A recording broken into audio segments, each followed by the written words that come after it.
Selamat bergabung dalam room meeting Indonesia Menalar. Sebagaimana kita tahu bersama bahwa hari ini pada tanggal 28 Oktober 2020 kita akan melangsungkan bincang asik di bawah tema Milenial Memaknai Sumpah Pemuda. Dan pertemuan ini adalah sejatinya merupakan reward atau penghargaan kepada para penulis terbaik yang mengikuti Lomba Indonesia Menalar kemarin.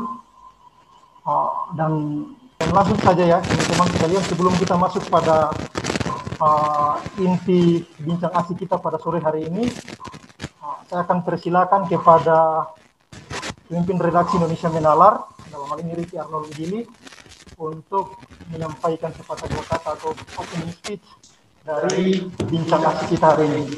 Kepada pemimpin redaksi silakan. Oke, selamat sore rekan-rekan semua. Terima kasih telah mengirimkan tulisan untuk dalam lomba Indonesia Menalar. Kali ini kita akan mengadakan diskusi sebagaimana tulisan yang dimuat oleh teman-teman, dan saya menarik sekali ketika membaca tulisan teman-teman. Ternyata banyak ide, banyak paradigma yang memperkaya pemuda dalam konteks Indonesia kekinian. Semoga dalam diskusi ini kita lebih menggali lagi, lebih banyak tentang paradigma yang dibangun oleh teman-teman terkait konteks pemuda saat ini. Menarik karena ada 3 orang perempuan yang menegaskan pada tataran kesetaraan gender dan feminis, dan lainnya menempatkan bagaimana posisi pemuda di tataran nasionalisme. Mari kita berdiskusi sore ini. Semoga diskusi kita menjadi awal yang baik dalam melihat gerakan pemuda atau peran pemuda dalam konteks kekinian, dalam konteks Indonesia di era milenial. Selamat berdiskusi, nanti dipandu oleh Bung Roberto. Selamat berdiskusi, dan kiranya apa yang kita diskusikan berguna bagi peran pemuda saat ini di dalam mempertahankan nasionalisme dalam konteks Indonesia. Selamat berdiskusi dan salam Sumpah Pemuda. Terima kasih pemimpin redaksi Indonesia Menalar yang telah membuka bincang asik kita pada sore hari ini. Dan langsung saja kita masuk pada diskusi kita hari ini, bincang asik. Akan tetapi saya akan awali dengan pengenalan singkat dari masing-masing pembicara tentunya.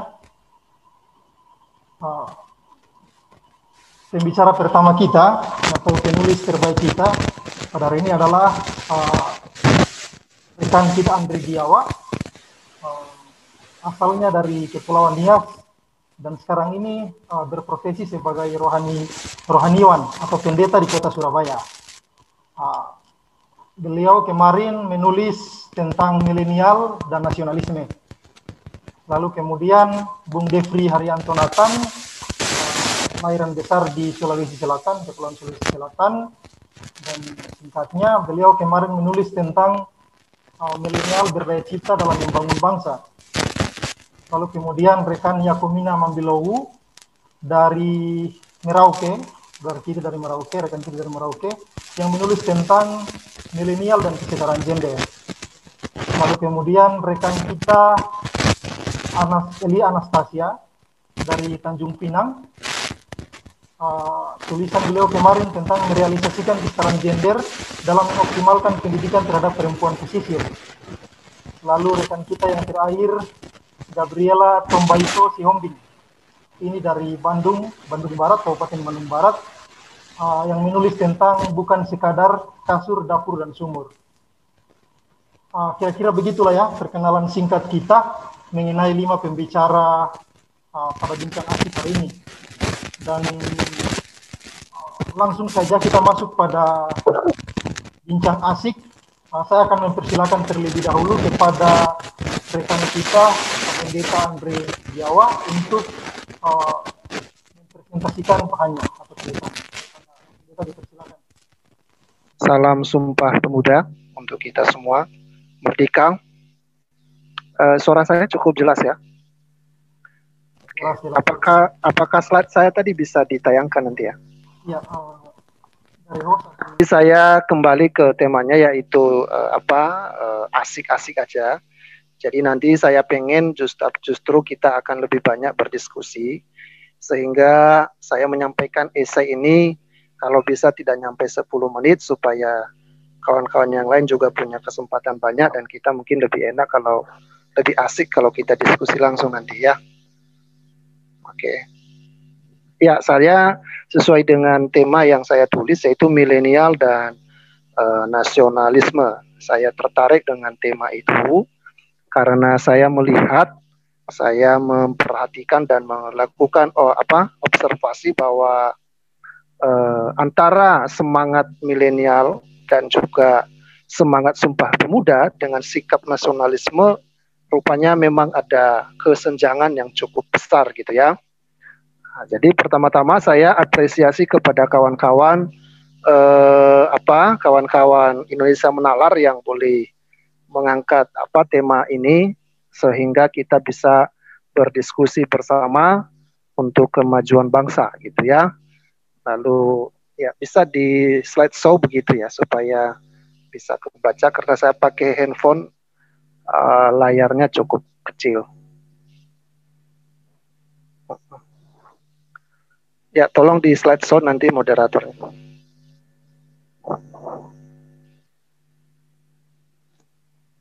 Ya. Dan kita ini kesempatan yang baik tentunya bagi kita untuk kembali kepada jati diri kita sebagai milenial NKRI dan juga kesempatan bagi kita untuk merenung dan menggumuli kembali makna Sumpah Pemuda ya, serta baik itu makna konseptual maupun makna praktika gitu ya. Tolong next.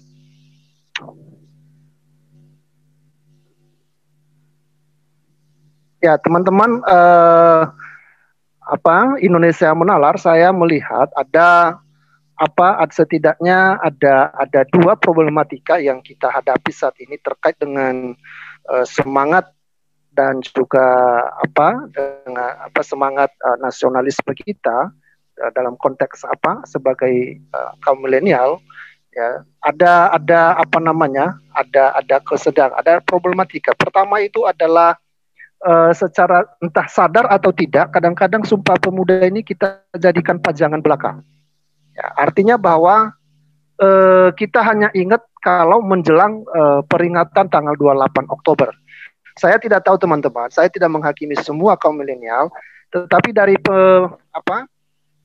dari pengamatan saya melihat bahwa memang ini menjadi problematika kita sehingga kita kadang-kadang jadikan pajangan saja. Ya, kita menjadikan pajangan, kita ingat, kita ucapkan hanya kalau pada tanggal 28 Oktober saja. Jadi seputar bulan Oktober. Ya.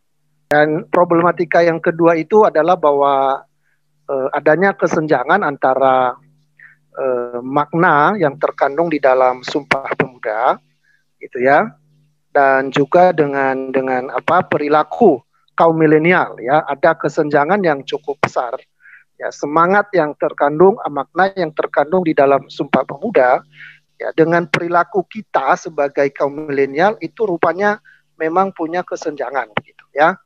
Ya, kemudian teman-teman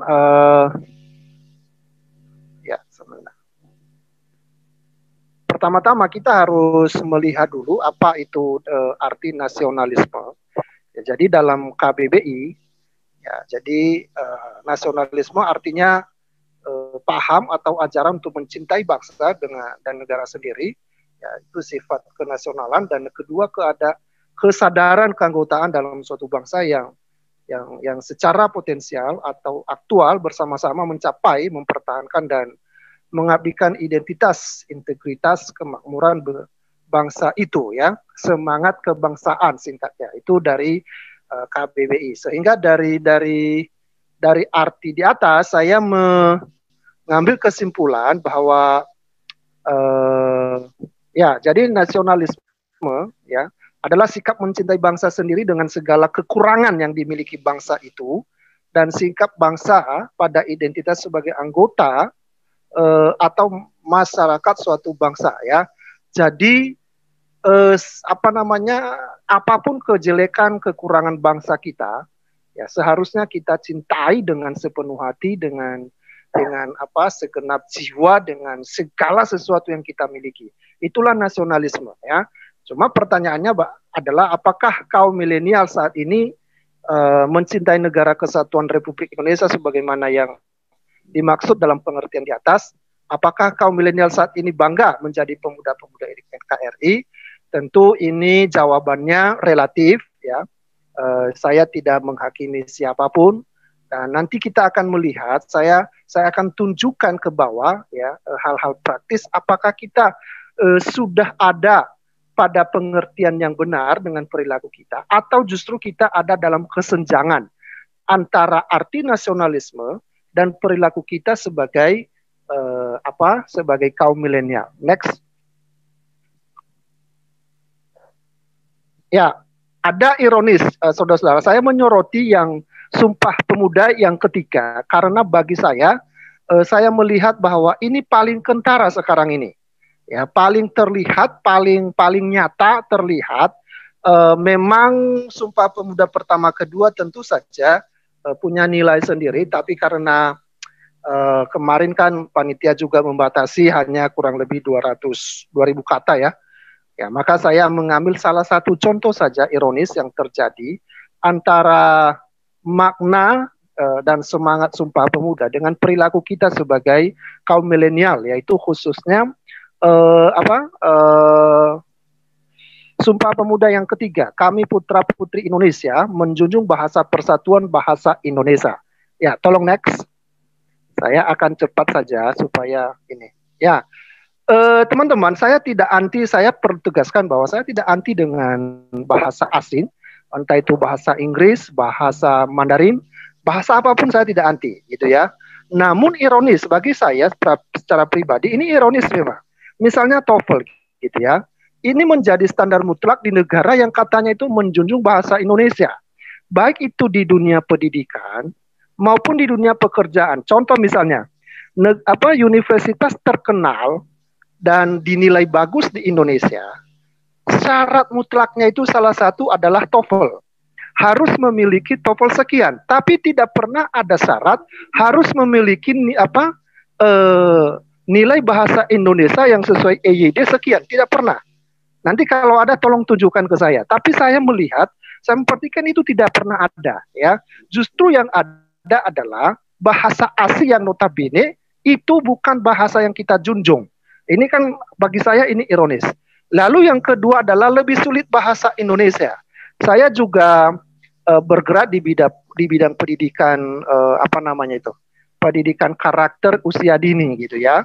Dan saya sering mengkonseling anak-anak tingkat SD, SMP dan SMA.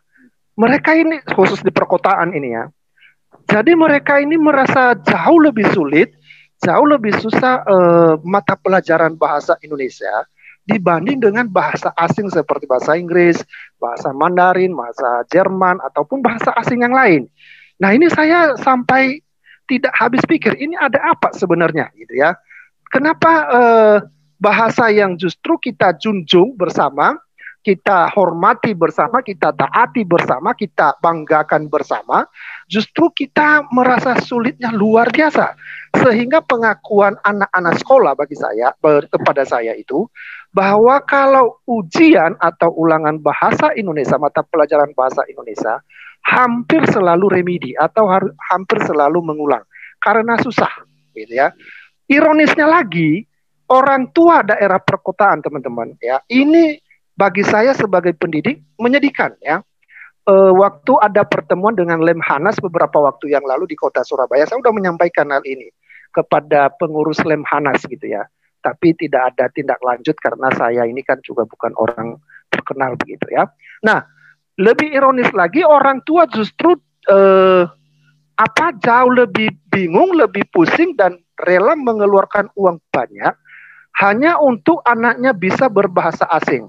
Ya, kalau anaknya nggak bisa bahasa Indonesia, nggak apa-apa. Yang penting dapat nilai nilai standar, nggak masalah.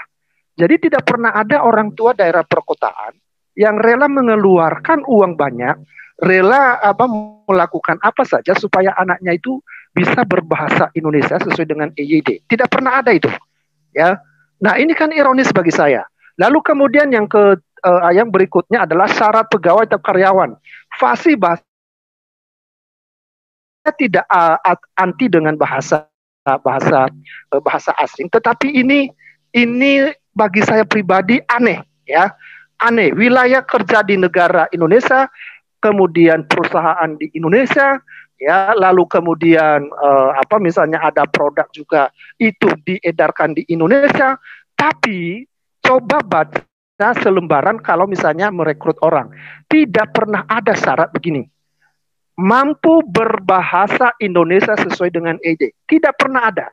Yang ada mampu atau fasih berbahasa Inggris minimal begitu. Ya. Nah, ini bagi saya adalah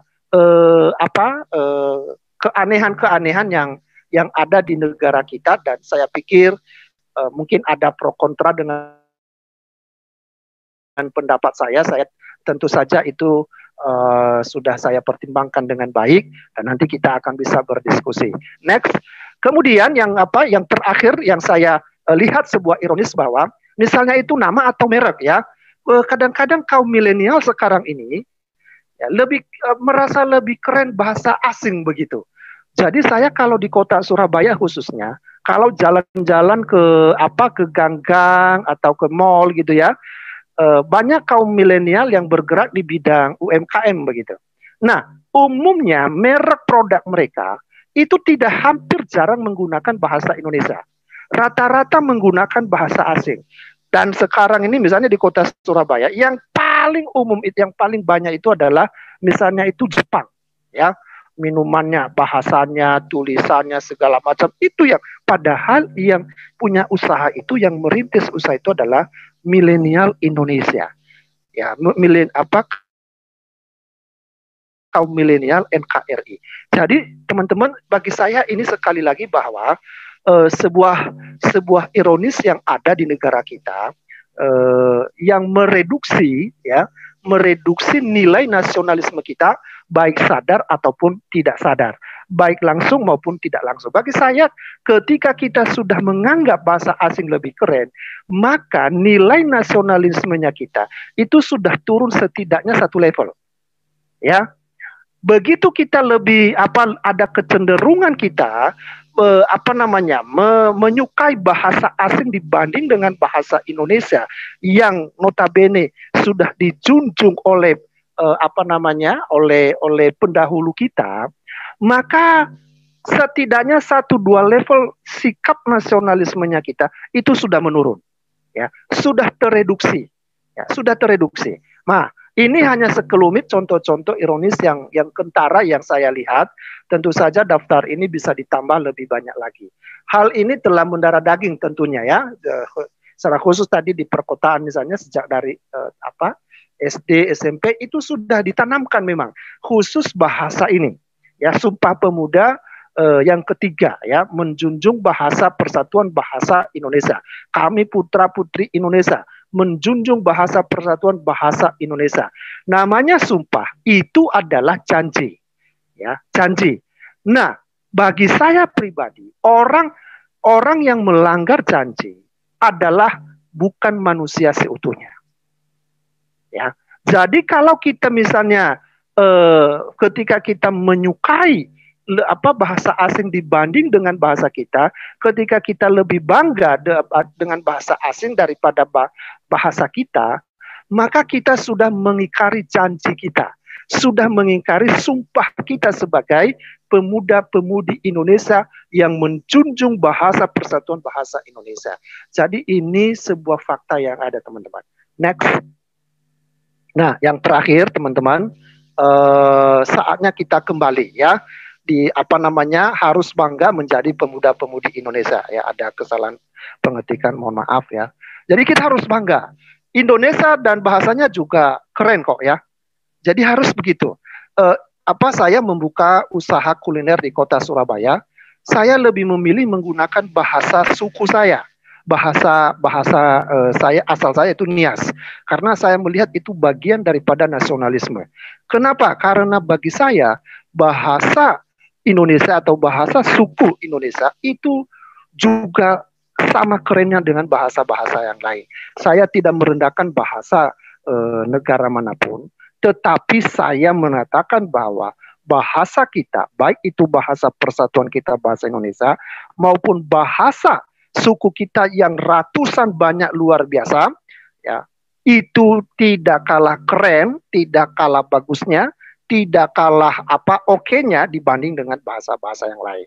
Maka hendak kaum milenial, kita kaum milenial kembali pada jati diri sebagai pemuda-pemudi negara kesatuan Republik Indonesia yang bertumpah darah satu tanah air Indonesia, berbangsa yang satu bangsa Indonesia, dan menjunjung bahasa persatuan bahasa Indonesia.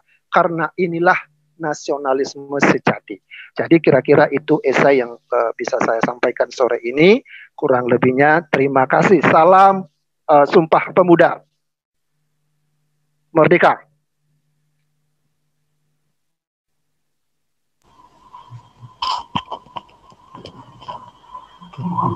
Merdeka, salam Sumpah Pemuda.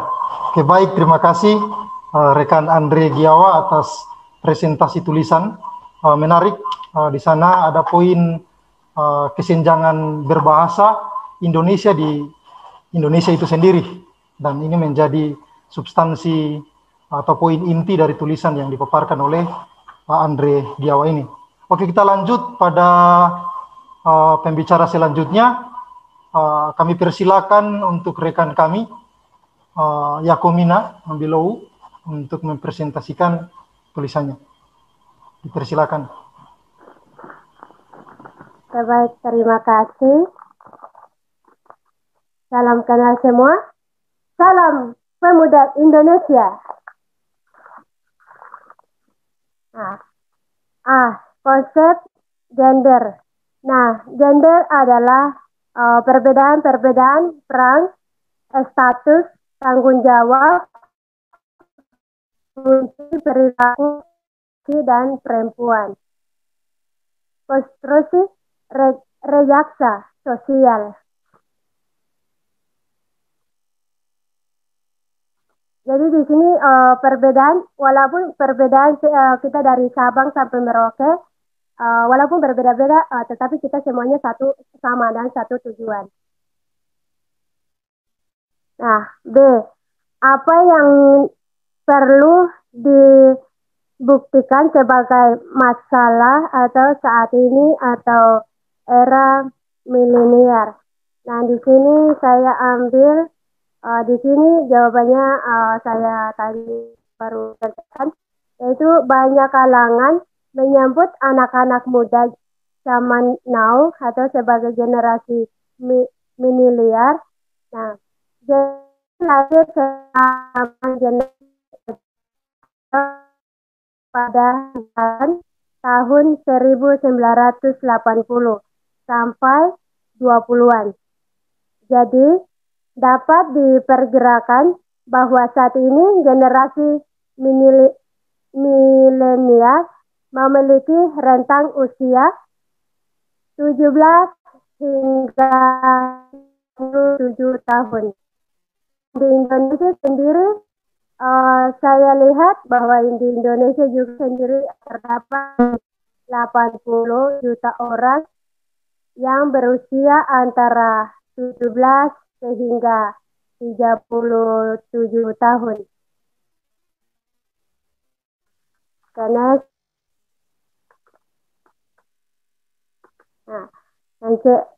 bagaimana kaitan dengan perjuangan kesetaraan gender?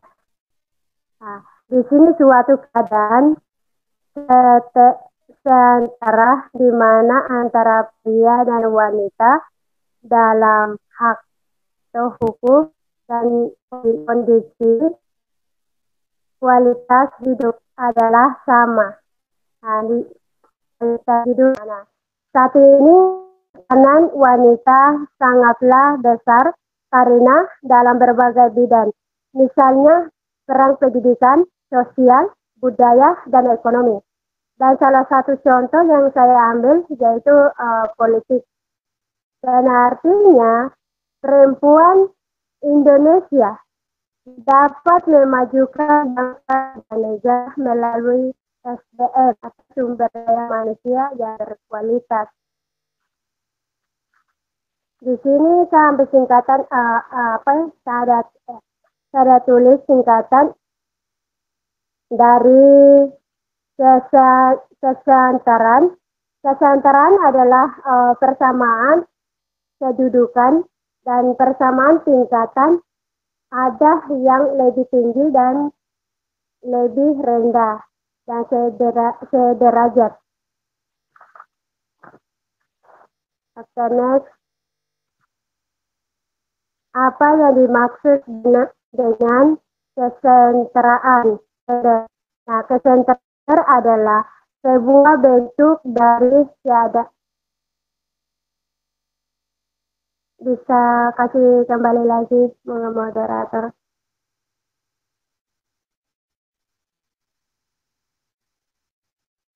Bisa, ya, terima kasih. Nah, bentuk dari keadaan di mana dimiliki oleh laki-laki dan perempuan guna untuk mendapatkan sebuah kesejahteraan yang didapatkan dari seluruh kegiatan politik, hukum, ekonomi, sehingga sosial, dan juga budaya, pendidikan, dan juga di bidang pertahanan dan juga keamanan nasional. Jadi saya menceritakan tentang antara perbedaan hitam kulit, terus keriting, rambut lurus, pokoknya perbedaan. Jadi perbedaan itu menjadikan sebuah hal yang unik di Indonesia. Contohnya dari Sabang sampai Merauke itu saya lihat itu kayak sesuatu hal yang gitu. Karena kita beda-beda tetapi satu dan satu tujuan itu yang menjadikan kita Indonesia itu kaya gitu. Nah, masa kehidupan yang terus berkembang saat ini telah menghadirkan pada kita generasi yang baru disebut sebagai generasi milenial. Para generasi milenial ini menunjukkan banyak perbedaan dalam cara pandang, sehingga perilaku sosial, budaya, dan finansial. Satu kata, ayo mari bangkit dan lihat ke depan. Bukan kita siapa lagi, bukan sekarang kapan lagi. Sekian dan terima kasih. Apabila kata-kata yang kurang berkenan kepada rekan-rekan semua, mohon maaf dan undur diri. Terima kasih. Oke, baik. Terima kasih, Kan Yakomina. Sudah memaparkan apa saja yang menjadi konsep-konsep kunci dari kesetaraan gender itu sendiri, lalu kaitannya dengan peran milenial pada berbagai bidang kehidupan, baik di bidang pendidikan, sosial, budaya, ekonomi, dan lain sebagainya. Dan oke, kita lanjut pada pembicara kita selanjutnya. Dipersilakan kepada rekan kita Eli Anastasia untuk mempresentasikan tulisannya. Dipersilakan. Terima kasih buat teman-teman dari tim redaksi Indonesia Menalar yang mana memberikan kesempatan bagi saya menjadi salah satu penulis terbaik di lomba esai dengan topik milenial memaknai Sumpah Pemuda. Gitu. Namun di sini saya tidak menampilkan slide, tidak menampilkan PowerPoint gitu ya seperti teman-teman atau rekan-rekan sebelumnya. Namun di sini saya mengambil judul yaitu merealisasikan kesetaraan gender dengan mengoptimalkan pendidikan terhadap perempuan pesisir. Mengapa saya mengambil tema judul tersebut? Karena saya melihat pandangan saya bagaimana krusialnya pendidikan terhadap perempuan pesisir tersebut gitu. Itulah mengapa saya mengambil judul tersebut. Namun di sini menjadi acuan kita terlebih dahulu bagaimana bentuk dari relasi antara kesetaraan gender tersebut dengan pendidikan. Seperti yang kita juga sudah dengar dari kakak kita ya Kominat tersebut udah menjelaskan gitu kesetaraan gender itu seperti apa gitu kan. Gender itu seperti apa. Kita tahu bersama bahwa gender merupakan pola perilaku perbedaan antara laki-laki dan perempuan. Yang mana pola tersebut terbentuk melalui dari konstruksi sosial dan budaya yang udah dibangun begitu panjang begitu. Kemudian kaitannya dengan pendidikan. Yang mana kita tahu juga pendidikan merupakan dasar bagi setiap manusia untuk memperoleh kecakapan pengetahuannya begitu. Jadi pendidikan juga harusnya dirasakan oleh laki-laki baik laki-laki maupun perempuan. Sehingga hubungannya dengan kesetaraan gender yaitu harus berbanding lurus gitu. Jika kesetaraan gender itu adalah kondisi di mana adanya kesamaan hak dengan antara laki-laki dan perempuan, dan pendidikan juga merupakan bentuk hak yang harus bisa dirasakan oleh laki-laki maupun perempuan gitu. Kemudian saya juga mengambil fokus yaitu pendidikan terhadap perempuan pesisir. Sebelumnya saya juga sempat KKN itu di lingkungan masyarakat pesisir gitu. Jadi melalui dari situ juga saya bisa melihat bagaimana lingkungan pesisir itu, bagaimana perempuan pesisir gitu. Sehingga saya melihat pandangan tersebut bahwa mengapa pendidikan terhadap perempuan pesisir itu sangat penting ya memang karena kita tahu juga Indonesia itu adalah negara kepulauan begitu ya.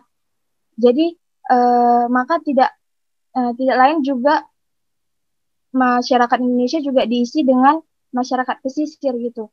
Nah, seharusnya di mana Indonesia memiliki hasil perikanan yang cukup banyak, tapi kenapa justru masyarakat pesisir pula yang bisa dikatakan jauh dengan ketertinggalan gitu.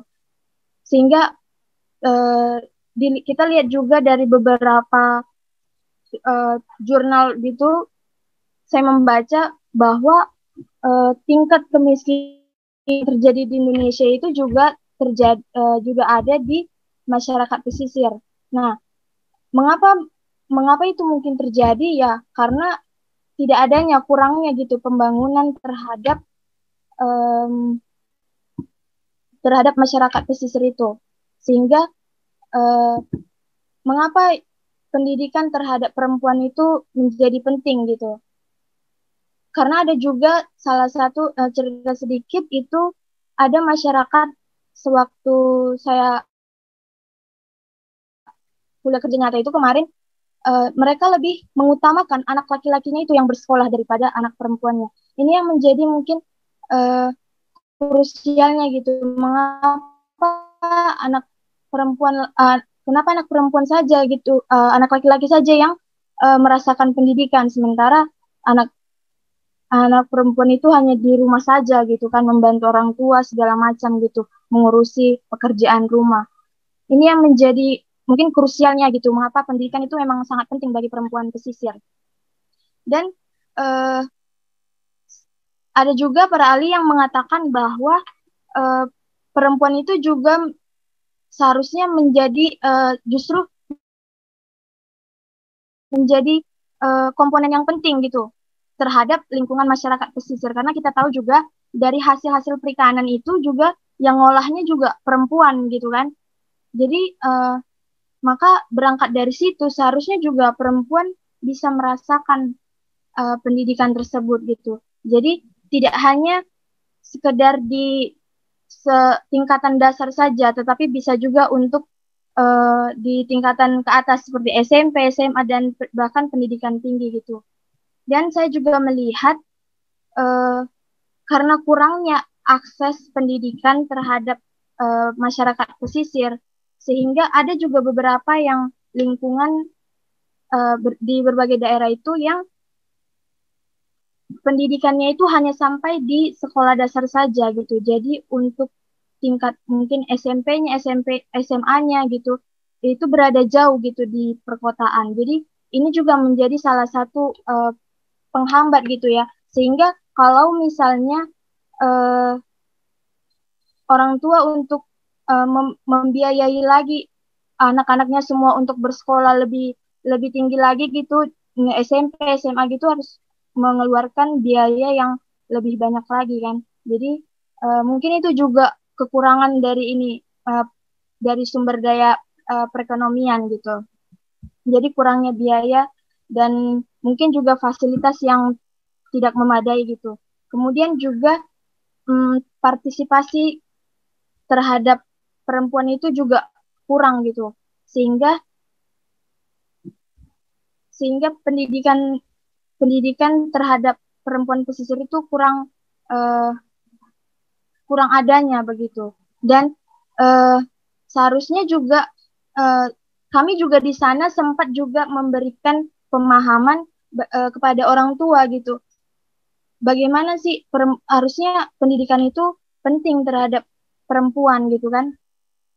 Kami memberikan pemahaman bahwa pendidikan itu penting bagi perempuan karena untuk memberdayakan SDM yang ada di lingkungan pesisir juga seharusnya memberikan pendidikan itu tersendiri gitu, karena kita juga untuk bagaimana kita meningkatkan suatu perekonomian di suatu daerah tapi kita tidak memiliki pendidikan gitu. Mungkin dari saya itu saja dulu, kurang lebih saya mohon maaf bila ada kesalahan. Sekian dan terima kasih. Oke, baik, terima kasih rekan kami Elia Anastasia yang telah memaparkan hasil tulisannya di mana membahas mengenai kesetaraan gender itu sendiri yang memuat adanya sebuah keharusan kesamaan hak dan antara laki-laki dan perempuan, dan lebih spesifik lagi ada semacam gambaran kesenjangan yang terjadi di daerah pesisir khususnya mengenai akses pendidikan yang harusnya dinikmati oleh semua orang, tak terkecuali bagi teman-teman kita juga yang atau saudara-saudara kita yang perempuan. Oke, baik, kita akan lanjut pada pembicara selanjutnya. Saya berikan kesempatan kepada rekan kita Gabriela Siombing untuk memaparkan tulisannya. Dipersilakan. Ya, baik. Selamat sore teman-teman semua. Saya mau mulai presentasi saya, tapi sebelumnya saya mau menceritakan dulu sebenarnya awal mula inspirasinya dari mana sih. Jujur, inspirasi tulisan saya ini dari iklan salah satu produk makanan yang mengatakan pada saat itu anaknya lagi menggambar sebuah gambar, lalu ayahnya tanya, itu gambar apa? Itu gambar Super Bunda, katanya. Karena anaknya menyadari bahwa saat ini bundanya hebat ya, bisa mengerjakan pekerjaan di luar rumah sekaligus mengerjakan apa yang harus dilakukan di rumah. Karena itu saya mau buat tulisan, saya sudah buat tulisan, judulnya bukan sekadar kasur, dapur, dan sumur. Di mana pada saat ini perempuan sudah diakui bahwa perempuan tersebut, setiap perempuan dapat mengaktualisasikan dirinya sesuai dengan kemampuannya nih. Seperti di iklan tersebut ya, walaupun seorang ibu tersebut juga dapat bekerja, pulang ke rumah masih harus masak, masih harus beres-beres rumah, dan semuanya selesai. Ya, itu kenapa diberikan gelar Super Bunda. Berbeda dengan dulu, pemikiran perempuan itu dikurung, hanya dibatasi oleh perkara kasur, dapur, dan sumur. perempuan hanya ditugaskan untuk mengerjakan apa yang dibutuhkan oleh suami dan anak yang ada di rumah, tapi tidak bisa melakukan apa yang ada di luar rumah. Kalau teman-teman pernah nonton film dokumenter R.A. Kartini, bahkan baca buku aja dilarang. Perempuan nggak boleh mendapat ilmu yang lebih diajarkan pada saat itu di masa pingitannya. Nah, padahal sebenarnya Tuhan sama kok, sama-sama kasih akal budi dan harga diri, baik kepada laki-laki atau perempuan. Tapi karena budaya yang ada di Indonesia, perempuan itu jadi nggak tahu bahwa dunia itu sangat luas, bahwa dunia itu seluas gunung, seluas laut, seluas padang rumput, ya. Yang mereka tahu hanya perkara kasur, dapur, sumur. Bahkan nggak jarang mendapat kekerasan kalau misalnya pekerjaannya nggak selesai. Ya, akal budi yang diberikan oleh Tuhan lupa digunakan untuk berinovasi dan berimajinasi karena adanya gap, adanya pembatasan antara kemampuan dengan kewajiban yang harus dilakukan. Boleh minta tolong slide kedua? Ya, di slide kedua di sini saya mau memaparkan tentang kenyataan emansipasi saat ini, perbandingan antara kemampuan dengan pengakuan dan penghargaan. Iya sih, memang perempuan sudah diakui, udah bisa bekerja, sudah boleh mengenyam pendidikan, bahkan sampai S3, nggak ada batasnya, lalu juga sudah dapat memimpin, tapi bagaimana dengan pengakuan dan penghargaan yang seharusnya juga diterima sebagai seorang manusia? Saya pernah lihat sebuah berita tentang museum pakaian perempuan korban pemerkosaan di Belgia. Kalau teman-teman juga saya yakin pasti tahu bahwa sebenarnya pakaian-pakaian yang digunakan bukan pakaian-pakaian seksi kok.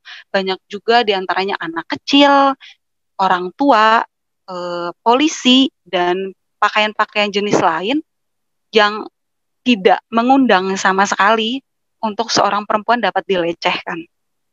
Ya, itu karena sebenarnya mungkin beberapa orang menganggap bahwa perempuan sendiri adalah kaum inferior yang harga dirinya tidak kasarnya mungkin tidak seberharga orang sehingga ia tidak dapat mengalahkan nafsunya untuk menghargai perempuan tersebut.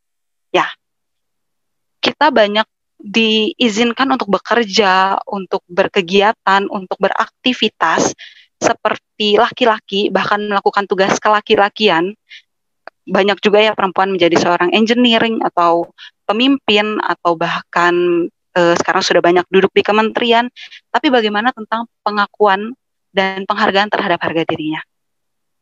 Ya, padahal kedua hal tersebut memang mungkin berbeda, tetapi keduanya termasuk dalam emansipasi. Emansipasi bukan hanya berkata soal kekuatan yang dimiliki, tapi harga diri saya sebagai seorang manusia. Ya, itulah yang selama ini sebenarnya terkadang orang-orang salah kaprah atau masih belum sempurna melaksanakannya. Tapi mirisnya, boleh minta tolong slide ketiga. Mirisnya, laki-laki ini kadang jadi korban kekeliruan gema emansipasi. Banyak orang mengatakan emansipasi wanita juga sudah bisa melakukan apa yang dilakukan pria, tapi tanpa sengaja harga diri laki-laki ditelanjangi oleh emansipasi tersebut. Ya, kita nggak bisa pungkiri banyak memang pelecehan dilakukan kepada perempuan, tapi nggak sedikit juga pelecehan dari perempuan dilakukan pada laki-laki. Ya, ada juga yang karena mungkin perempuannya lebih pintar cari uang, jadi laki-lakinya di depan anak-anaknya direndahkan oleh istrinya. Itu nggak jarang, teman-teman.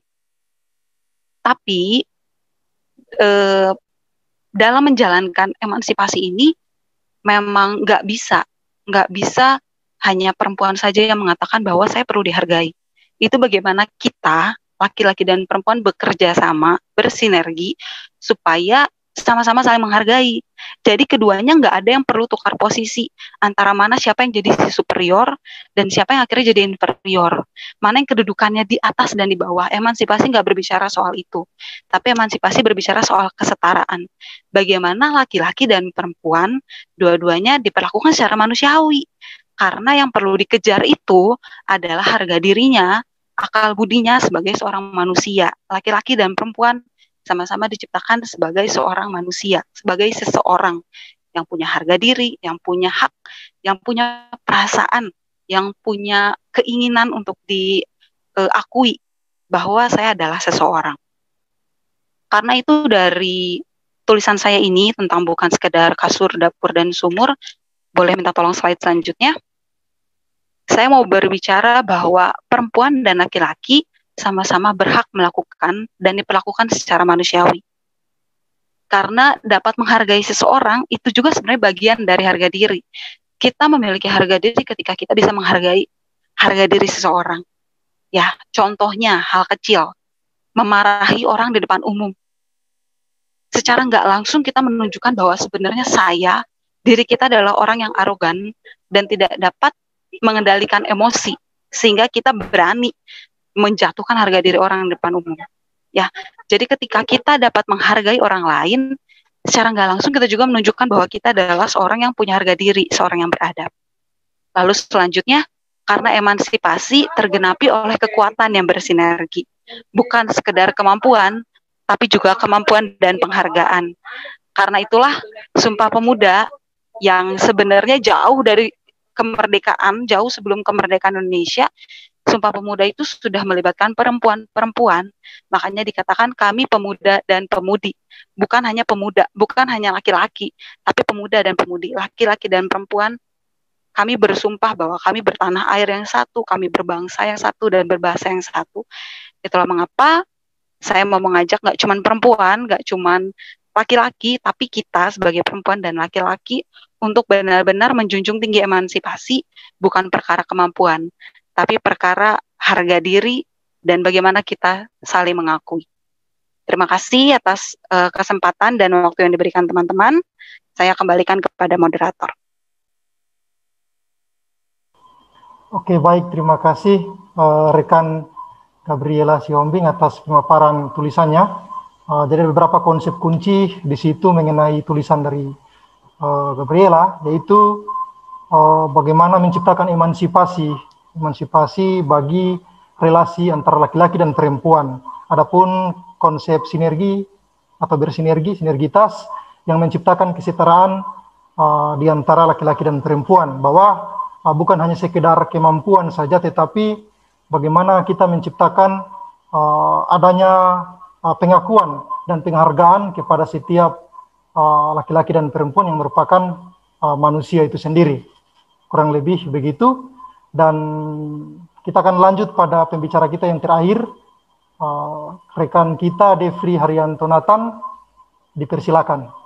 Selamat Hari Sumpah Pemuda untuk kita sekalian. Salam kenal untuk teman-teman penulis esai terbaik yang lainnya. Saya juga tidak lupa mengucapkan terima kasih yang sebesar-besarnya untuk redaksi Indonesia Menalar karena telah memfasilitasi kami untuk menuangkan ide-ide kami, untuk menyampaikan semacam keresahan maupun kerinduan kami sebagai generasi milenial. Saya menulis terinspirasi dari seorang cendekiawan Kristen, yaitu Dr. Uripan Noto Hamijoyo. Beliau adalah seorang cendekiawan Kristen yang terlibat mendirikan sebuah institusi perguruan tinggi Kristen di Salatiga, Jawa Tengah, yaitu Universitas Kristen Satyawacana. Saya melihat pemikiran-pemikiran beliau dan juga gagasan-gagasan beliau yang sangat revolusioner. Kalau kita lihat pada saat berdirinya Satyawacana atau KSW itu pada tahun 1956, gagasan beliau itu masih relevan dan gagasan beliau itu sudah dituangkan dalam visi misi daripada institusi perguruan tinggi tersebut. Kita tahu sama-sama teman-teman semua dan rekan-rekan sekalian bahwa revolusi industri 4.0 dan Society 5.0 itu merupakan sebuah era di mana segala tatanan sosial, segala yang kita anggap benar dan buruk itu tidak lagi tampak, tidak ada lagi semacam sekat mana yang baik, mana yang benar. Dan era ini sebenarnya itu tidak bisa kita tidak bisa kita hindari. Nah, berhubungan dengan tulisan saya, yaitu milenial berdaya cipta dalam membangun bangsa, milenial di sini saya kaitkan dengan sosok para pemuda pada 92 tahun silam yang dengan semangatnya untuk membangun bangsa, walaupun mereka tidak seberapa banyak, tapi mereka mampu menggerakkan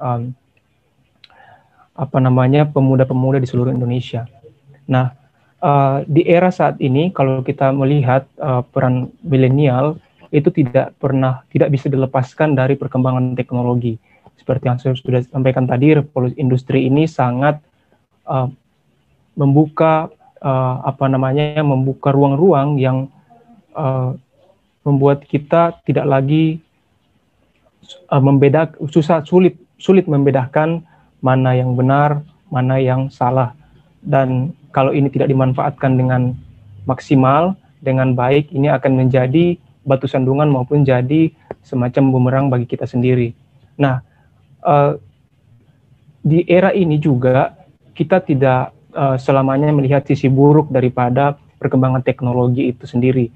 Banyak sebenarnya kemudahan-kemudahan yang diberikan, banyak semacam tawaran-tawaran yang memampukan kita untuk memaksimalkan pekerjaan-pekerjaan kita sebagai generasi milenial. Misalnya kita bisa melakukan pembelajaran jarak jauh, kemudian juga melakukan kursus online, kemudian juga mengajar online, bahkan juga buat teman-teman milenial kebanyakan yang membuat konten-konten di media sosial, membuat konten-konten di YouTube, di Instagram dan sebagainya, baik itu berupa edukasi maupun men-sharingkan pengalaman-pengalaman sehari-hari. Ini merupakan sebuah tawaran-tawaran dan peluang-peluang yang bisa kita manfaatkan dengan baik. Bisa di next. Nah, kalau teman-teman kita lihat di sini semacam ilustrasi evolusi. Kalau kita belajar teori Darwin, kita kita itu dari semacam mamalia yang berbeda dengan kita, kemudian itu menjadi Homo sapiens pada saat ini gitu ya. Dan kalau teman-teman juga baca bukunya Harari, Homo Deus, itu masa depan atau saat ini bahkan kehidupan kita saat ini semuanya itu sudah tidak melulu tidak melulu sifatnya manusia, tapi ada juga aspek-aspek lain, misalnya teknologi itu sendiri. Bahkan saat ini para ilmuwan sedang mengembangkan robot-robot yang hampir menyamai, bahkan mungkin melebihi kemampuan manusia dalam melakukan aktivitas sehari-hari. Dan ini tidak bisa dipungkiri, ini adalah sebuah keniscayaan. Nah, berangkat dari tulisan yang saya tulis itu, ada seorang sejarawan dari Inggris bernama Arnold J. Toynbee. Dia menulis sebuah buku yang berjudul A Study of History. Dia mengatakan bahwa keruntuhan sebuah bangsa atau negara itu karena di tengah masyarakatnya itu tidak mau menerima perubahan-perubahan yang terjadi. Mereka enggan membuka pikirannya. Mereka enggan untuk mencoba hal-hal baru. Dan akhirnya mereka sendiri terjebak dalam pikiran mereka, dan akhirnya sebuah bangsa itu akan runtuh. Jadi kalau dilihat, Pak Noto mengatakan bahwa kehancuran sebuah bangsa, sebuah negara itu bukan serangan roket dari negara lain, bukan ancaman dari luar sana, tetapi di dalam kita sendiri, di dalam negerinya kita sendiri yang enggan menerima perubahan-perubahan, enggan menyesuaikan dengan keadaan. Itu yang menyebabkan negara kita akan runtuh. Kemudian juga dari situasi yang sulit itu, kemudian lahirlah sekelompok masyarakat yang tidak seberapa jumlahnya, yaitu minoritas yang berdaya cipta. Artinya orang-orang yang memiliki nilai-nilai kepemimpinan, orang-orang yang memiliki superioritas, kemampuan spiritual juga, dan keyakinan untuk mampu menjawab sebuah tantangan. Jadi mereka lahir dari situasi sulit, di suatu situasi kondisi masyarakat yang sedang katakanlah sedang rentan hancur. Nah, disinilah peran creative minority dalam membangun sebuah peradaban, membangun sebuah bangsa, atau menjaga keutuhan bangsa itu sendiri. Pak Noto mengatakan bahwa untuk membangun sebuah bangsa itu tidak selalu dalam fisik, berupa fisik, tetapi juga membangun manusianya. Kalau kita lihat di periodenya Pak Jokowi di pemerintahan Indonesia Maju mengatakan bahwa yang perlu ditekankan adalah mentalnya, revolusi mental. Dan ini mungkin sangat berkaitan dengan konsep yang ditawarkan oleh Pak Noto itu sendiri. Nah, untuk kreatif minoritas berdaya cipta ini kemudian dituangkan dalam sebuah visi misi, salah satu visi misi institusi yang didirikan oleh beliau dan rekan-rekan yang lain, diturunkan menjadi tiga bagian atau tiga aspek. Yang pertama itu yaitu bagaimana kita sebagai peserta didik, bagaimana kita sebagai generasi penerus itu memiliki sikap yang kritis prinsipil. Artinya kita boleh kritis, tapi kita punya landasan yang kuat. Kita punya semacam kajian ilmiah yang kuat.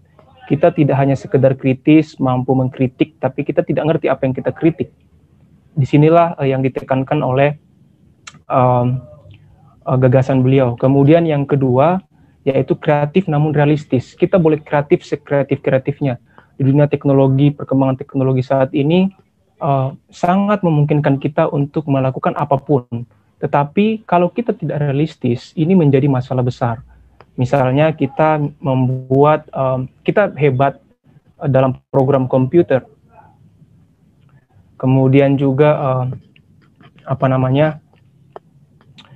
ilmu kita itu sangat hebat dalam membuat atau menghack website pemerintah atau website yang lain misalnya.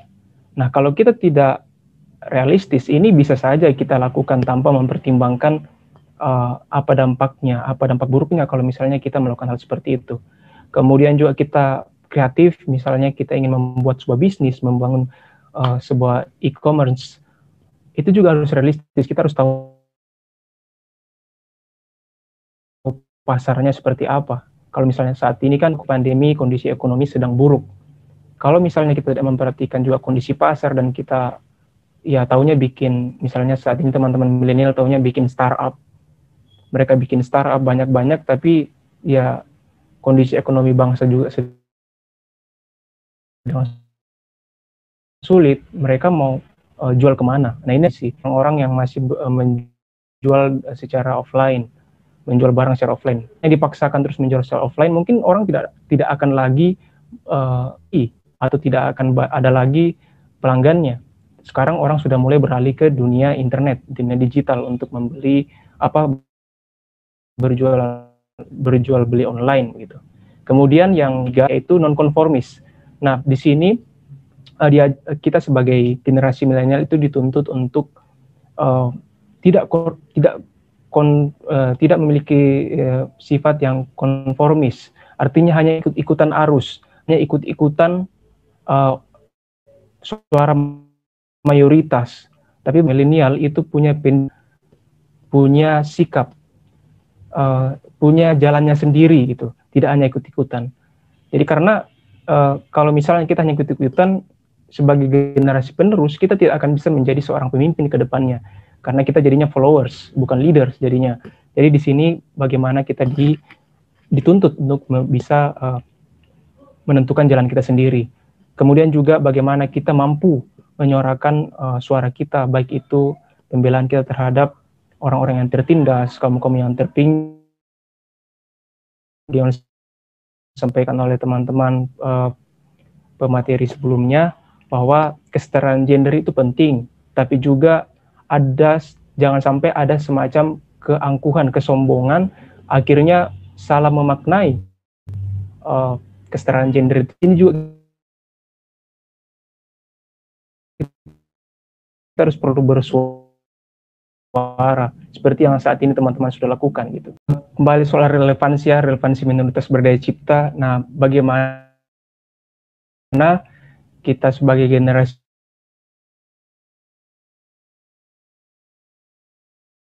milenial ini bersikap kritis terhadap segala informasi, namanya kemungkinan-kemungkinan yang kita sebenarnya kreatif tapi yang realistis, melihat segala suatu kondisi, melihat melihat perkembangan zaman. Nah, itu relevansi daripada minoritas yang berdaya cipta. Nah, untuk merefleksikan, kalau misalnya kita tarik 92 tahun silam, yaitu Sumpah Pemuda, di situ memang kita lihat pemuda-pemuda ini tidak seberapa, ya teman-teman, tidak seberapa melakukan kongres, kemudian melakukan ikrar yang kita sebut atau yang kita kenal sebagai Sumpah Pemuda, di mana mereka itu terdiri dari berbagai suku, ras, agama, dan lain sebagainya. Mereka bersatu padu, mereka mampu menggerakkan seluruh pemuda di Nusantara, yaitu cita-cita yang mulia, di mana cita-citanya yaitu membangun sebuah bangsa Indonesia, yang merdeka, yang mampu berdiri sendiri, seperti itu. Dan inilah semangat daripada kreatif minority itu sendiri. Mereka sedikit, tapi mereka mampu, mereka sanggup untuk merubah sebuah keadaan. Itu mungkin bisa di next.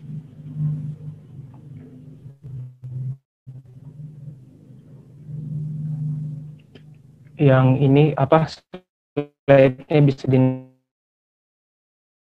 next, moderator.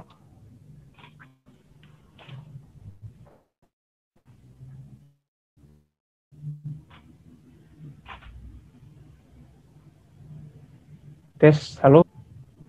Tes, moderator bisa dengar suara saya?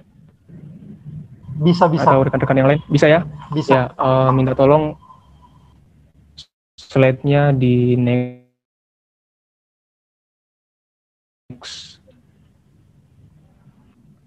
Sebagai generasi milenial, sebagai generasi penerus bangsa, kita perlu memiliki sikap yang tidak ikut-ikutan, sikap yang memiliki prinsip untuk sebuah kemajuan sebuah bangsa. Jadi di sini saya mau kembali lagi refleksikan bahwa pemuda dulu mereka hanya sedikit, tapi mereka mampu menggerakkan pemuda-pemuda yang ada di Indonesia. Tapi kembali lagi saya tekankan di sini minoritas bukan berarti kaum minoritas ataupun berdasarkan agama, etnis dan ras dan sebagainya, tapi lebih kepada mindset, lebih kepada prinsip orang-orang yang tidak hanya sekedar pintar, tapi mereka punya semacam keunikan, yaitu orang-orang yang mampu memilih jalannya sendiri untuk kemajuan dan pembangunan bangsa. Itu saja dari saya. Terima kasih atas kesempatannya. Saya kembali ke moderator. Salam pemuda. Salam pemuda Indonesia. Ya, terima kasih Bung Devri Nathan yang telah memaparkan tulisannya. Kurang lebih di situ ada konsep-konsep kunci mengenai apa itu berdaya cipta dan relevansinya dengan konteks kekinian, di mana generasi milenial hendaknya memperkuat nilai-nilai ideal sebagaimana penekanan dari Bung Devri tadi, yaitu kritis prinsipil, kreatif realistis, non-konformis, yang kemudian berrelevansi terhadap pembangunan bangsa itu sendiri. Kurang lebihnya seperti itu. Terima kasih. Dan kita langsung saja pada sesi tanya jawab. Di sini kita sudah dapat satu pertanyaan dari Saudara Maldangga. Saudara Maldangga. Di situ teman-teman bisa lihat di kolom chat. Dan pertanyaan ini lebih ditujukan kepada dua rekan kita yang akan merespon, yaitu rekan Gabriela sama rekan Yakomina. Bunyi pertanyaannya, kira-kira kenapa mindset hampir setiap orang tua selalu mengarah pada pemikiran bahwa hanya laki-laki yang disekolahkan atau dikuliahkan, sedangkan perempuan tidak demikian? Mungkinkah terpengaruh dari konsep hierarki? Nah, ini bunyi pertanyaan dari rekan kita Maldangga melalui channel YouTube kita. Nah, mungkin langsung saja ya, saya persilakan yang pertama kali kepada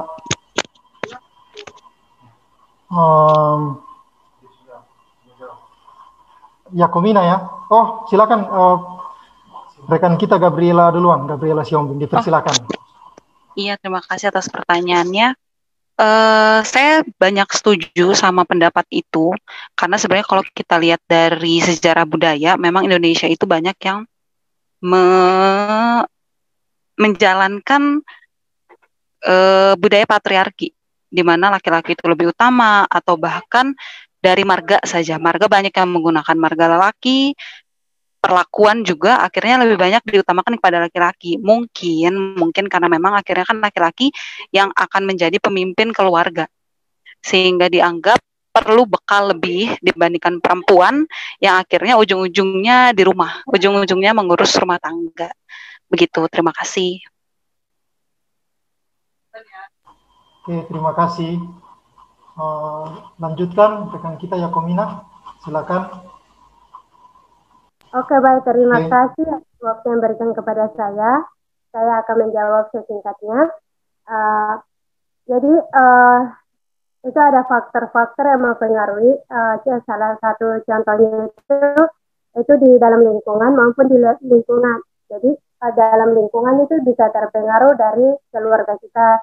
Misalnya, kamu tuh cewek tidak boleh sekolah tinggi-tinggi, apa yang sekolah tinggi-tinggi, ujung-ujungnya jadi ibu rumah tangga. Nah, itu juga mempengaruhi untuk wanita untuk bersekolah tinggi-tinggi juga. Jadi ada pengaruh yang datang dari keluarga sendiri, dari teman, terus dari luar lingkungan. Jadi kebanyakan terpengaruh juga. Jadi padahal perempuan itu dia lebih dia lebih posisinya lebih tinggi ya, kayak tinggi dengan dibandingkan cowok.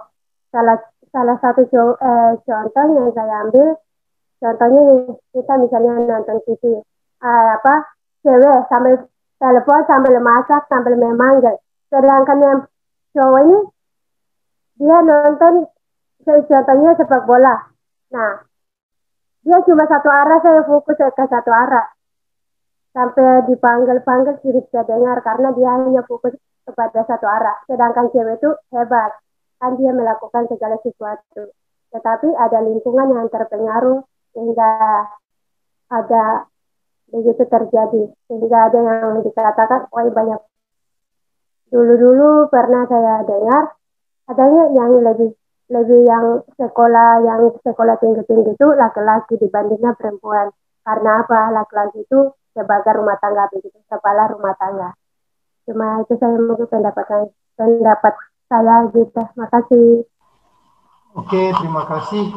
Dan mungkin pertanyaan yang sama juga bisa dijawab oleh rekan kita ya, Eli Anastasia, karena berhubung dengan menyentil soal isu pendidikan dengan budaya patriarki. Apakah di daerah pesisir pantai kesenjangan demikian terjadi di tingkatan beberapa level pendidikan, misalnya di SD, SMP, SMA, atau bahkan ke perguruan tinggi?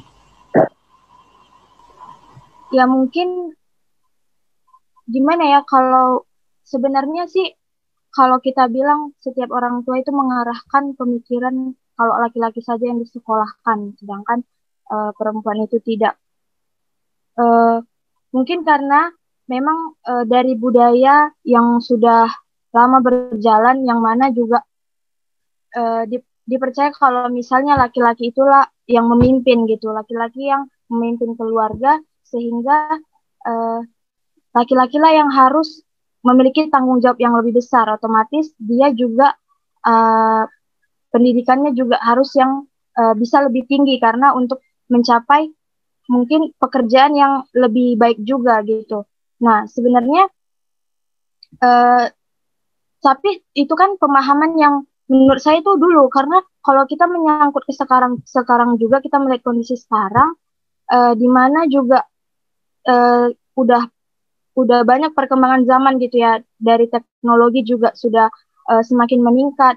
Otomatis bukan hanya sekedar laki-laki saja yang memiliki pengetahuan yang lebih gitu, perempuan juga gitu, karena kita setiap individu juga harus mampu kayak berdaya saing begitu. Kalau mungkin terpengaruh dengan konsep hierarki, maksudnya konsep hierarki ini kan sebenarnya hanya pemahaman dari dulu saja, kalau yang menganggap kalau laki-laki itu di atas dari perempuan itu di bawah gitu. Mungkin itu dari saya. Terima kasih. Oke, baik, terima kasih. Jadi para pembicara kita sudah merespon pertanyaan dari Saudara Mal ya di YouTube mengenai mindset dari orang tua yang sangat mengutamakan laki-laki dibandingkan perempuan. Dan sambil menunggu pertanyaan-pertanyaan lainnya dalam kanal YouTube kita, mungkin saya bisa memberikan pertanyaan kepada dua pembicara kita, Bung Devri sama Andre, mengenai terkait dengan nasionalisme, milenial dan nasionalisme. Tadi kan rekan Andre kita sudah memaparkan bagaimana kesenjangan kaitannya dengan kesenjangan berbahasa Indonesia di negara Indonesia itu sendiri. Nah, kira-kira statement di situ yang dibangun adalah bagaimana saatnya mengembalikan bahasa kita sangat keren, mengembalikan bahasa kita itu sangat baik, penuh dengan kearifan lokal dan lain sebagainya di era milenial sekarang ini seperti apa, begitu. Dan kepada Bung Devri mengenai konsep berdaya cipta dalam membangun bangsa, kira-kira kalau fenomena seperti halnya hoax atau di era disrupsi sekarang ini, hoax yang akan membabi buta atau merajalela. Nah, bagaimana para milenial atau generasi milenial menggunakan konsep-konsep kunci tadi, konsep-konsep berdaya cipta kaitannya dengan mengcounter narasi hoax demikian. Nah, mungkin dua pertanyaan ini diberikan kesempatan langsung kepada dua pembicara kita untuk merespon. Saya mulai dengan rekan kita, Pak Andre Giawa. Dipersilakan. Ya, suara saya cukup jelas ya. Yang pertama untuk mengembalikan bagaimana bahwa bahasa Indonesia itu juga tidak kalah kerennya dengan bahasa asing. Yang pertama membutuhkan sebuah kesadaran memang. Ya. Membutuhkan kesadaran bagi seluruh kaum milenial tentunya dan seluruh lapisan masyarakat. Lalu kemudian yang kedua, mungkin ini perlu ada semacam usulan kepada pemerintah untuk membuat sebuah sistem baik itu di dunia pendidikan, di dunia dunia profesionalitas seperti misalnya perusahaan. Contoh misalnya lah universitas terkenal Indonesia misalnya. Ya, kenapa tidak diimbangin? Oke, TOEFL tetap ada. Tetapi yakin enggak 100% seluruh mahasiswa itu bisa berbahasa Indonesia EYD tidak? Saya pikir tidak loh. Nah, maka ini perlu ada sebuah sistem supaya ada sebuah keseimbangan. Ya, tadi Bung Devri tadi sudah memaparkan bahwa mau tidak mau memang kita juga harus memasuki dunia internasional. Kita harus menghadapi tantangan zaman seperti itu, salah satunya bahasa asing. Tetapi jangan lupa bahwa kita harus seimbangi dengan sikap nasionalisme kita dalam hal bahasa Indonesia itu sendiri. Maka saya pikir perlu ada semacam sistem ya yang dibuat di dunia pendidikan mulai dari tingkat SD, SMP, SMA sampai ke universitas, ada semacam ujian bahasa Indonesia EYD yang tidak kalah dengan TOEFL-nya. Itu ya. Kemudian juga dengan seperti itu juga di misalnya itu di perusahaan ya. Jadi ini harus ada keseimbangan ya antara bahasa asing dengan bahasa Indonesia itu sendiri. Jadi itu menurut saya dua itu yang usulan saya untuk mengembalikan jati diri bangsa kita dalam hal bahasa. Pertama kesadaran, perlu membangun kesadaran ya. Lalu kemudian yang kedua perlu adanya sebuah sistem ya dari tentu dari pemerintah ini, baik itu di dunia pendidikan maupun juga di dunia usaha-usaha. Itu aja, terima kasih. Oke, baik, terima kasih. Langsung saja kepada Bung Devri. Ya, baik, terima kasih moderator untuk pertanyaannya. Kalau saya begini, kita kan generasi milenial ini kan cenderung individualistis, cenderung ya ingin mandiri, kesannya seperti itu. Tapi kadang-kadang juga kita sebagai generasi milenial ini kurang berani untuk menyampaikan opini atau pendapat. Ini dari sudut pandang saya sedang mempelajari hal ini kan. Yang paling penting adalah bagaimana rasa tanggung jawab itu dimunculkan, dihadirkan dalam setiap diri kita masing-masing.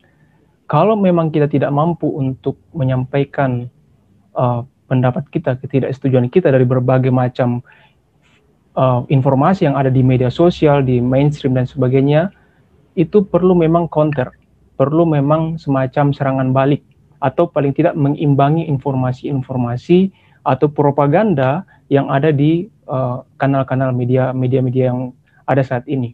Kita bisa melibatkan diri ke dalam sebuah sebuah perkumpulan persatuan. Kalau misalnya teman-teman di kampus ada wadah lembaga kemahasiswaan, kalau misalnya teman-teman di luar kampus ada wadah-wadah organisasi ekstra yang lain, termasuk juga media-media seperti Indonesia Menalar. Itu merupakan saluran-saluran ataupun semacam semacam kayak komunitas yang memampukan kita untuk menyampaikan ketidaksetujuan kita, menyampaikan kontrabalik daripada informasi-informasi yang tidak benar, tidak betul. Nah, kalau memang yang saya katakan tadi, kalau memang kita tidak berani menyampaikan suara kita, marilah kita bergabung dalam sebuah lembaga yang sevisi, satu cita-cita dengan kita untuk menegakkan sebuah sebuah kebenaran gitu. Karena sekarang ini kita tidak tahu juga apakah yang sedang kita perjuangkan ini itu apakah murni untuk kepentingan bersama atau tidak. Karena kadang-kadang kalau kita sendiri juga beropini sendiri kan belum tentu opini kita ini sebenarnya betul juga kan. Nah, ini jadi problem juga kalau misalnya bayangkan dari sekian juta milenial, karena juga populasinya sangat banyak di Indonesia, menyampaikan semua opini-opininya ini sangat sulit juga. Makanya perlu dialektika dulu untuk sebelum menyampaikan, atau paling tidak mengkaji dulu sesuai dengan keilmuan kita masing-masing, kemudian kita sampaikan opini-opini kita untuk mengkanter tadi yang Bung Moderator sampaikan soal berita-berita hoax dan sebagainya. Kalau saya sendiri, kami dan teman-teman itu membuat juga semacam media online, namanya Nalar Milenial, sedang pengembangan. Saat ini kami sedang mengembangkan media online itu, tujuannya untuk mengcounter memang narasi-narasi yang menjerumuskan bangsa ini atau menyesatkan para pembaca, terutama masyarakat Indonesia yang masih memiliki pendidikan yang tidak seberuntung dengan kita. Katakanlah hanya baca headline berita langsung terpancing kemudian sebarluaskan, ini sangat berbahaya. Nah, makanya kita perlu semacam menyeimbangkan itu atau semacam mengcounter itu. Kemudian juga yang paling pertama adalah bagaimana kita bisa menahan diri untuk tidak forward atau tidak langsung meneruskan informasi-informasi yang sebenarnya mungkin itu belum tentu benar. Mending kita keep saja. Kalau misalnya kita malas tahu dengan barang itu, ya sudah, nggak usah nggak usah disebarluaskan. Kadang-kadang kan kita pengennya seolah-olah pengen yang pertama menyebarkan informasi itu kan. Padahal belum tentu juga itu informasi yang benar. Kadang-kadang ada rasa kayak, wah saya yang paling pertama menyebarkan informasi ini, kayak seolah-olah saya yang paling update gitu. Nah, padahal belum tentu juga itu informasi-informasi yang benar. Nah, itu mungkin langkah yang bisa dilakukan sebagai generasi milenial untuk mengcounter narasi-narasi yang menyesatkan di kanal-kanal media sosial maupun media mainstream. Begitu.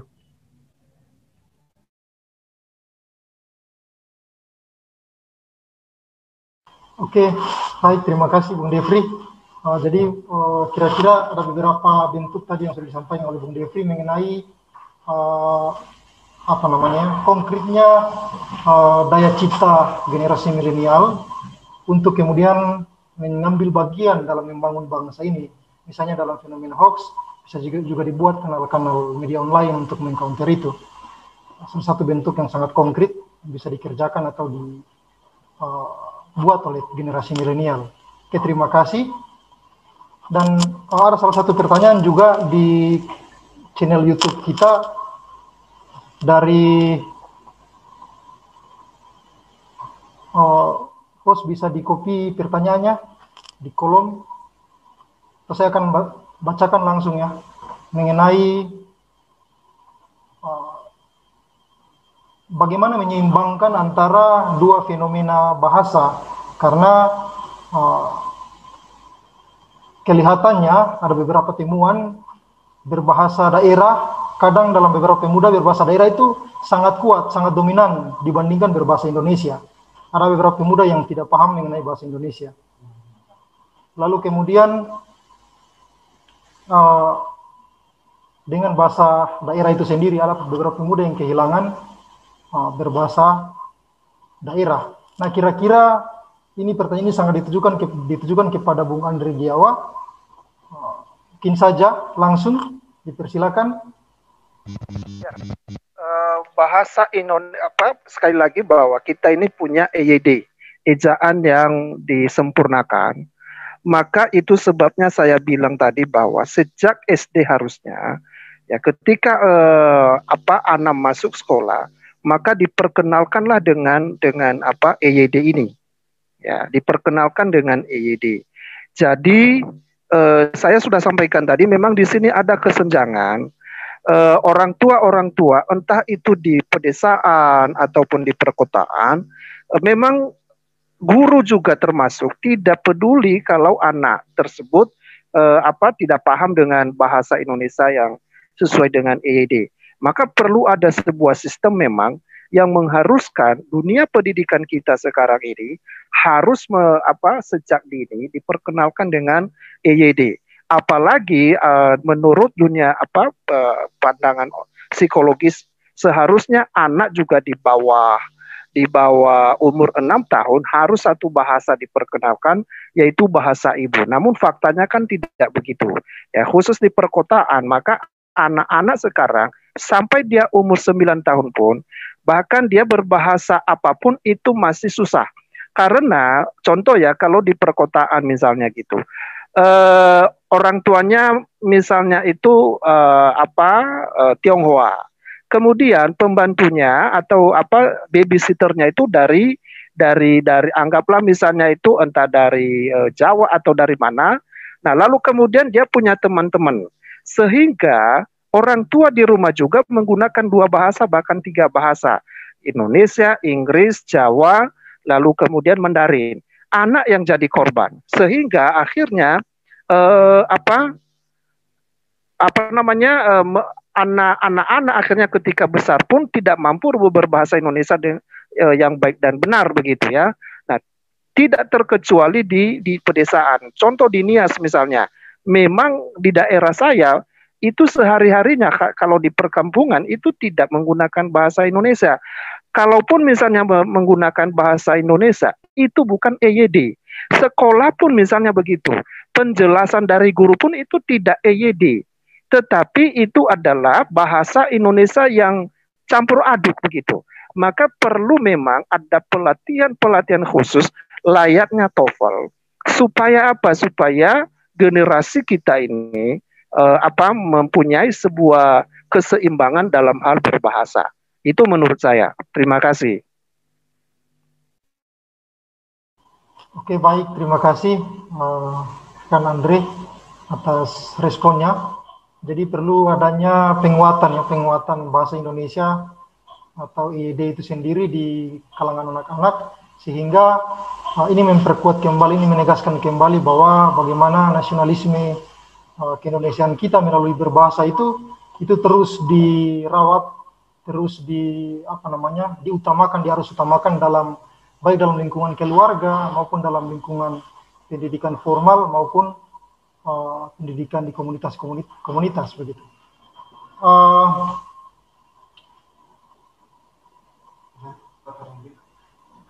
Pertanyaan berikutnya, ada pertanyaan berikutnya?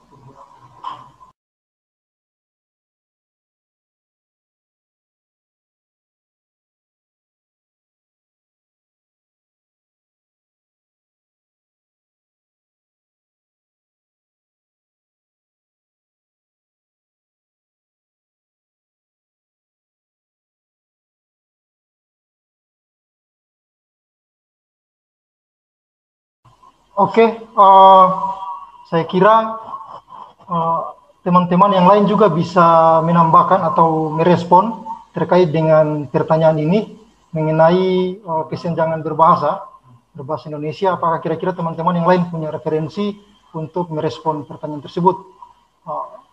Saya persilakan bagi teman-teman yang mau merespon, dipersilakan.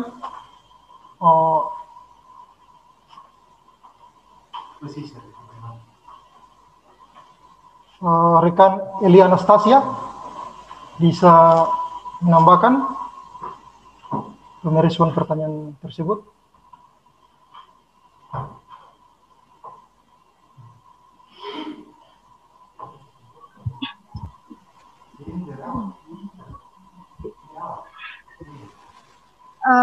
Kalau menurut saya menyimbangkan antara penggunaan bahasa daerah dengan bahasa Indonesia gitu ya.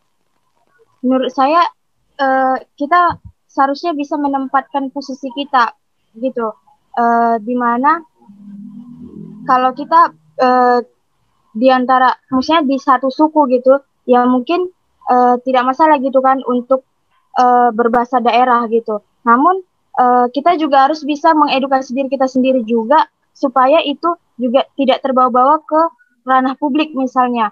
Karena kalau misalnya kadang juga saya juga merasakan hal itu ketika saya sekolah di SMK gitu ya. Nah, sekolah saya itu juga mayoritas juga Chinese gitu.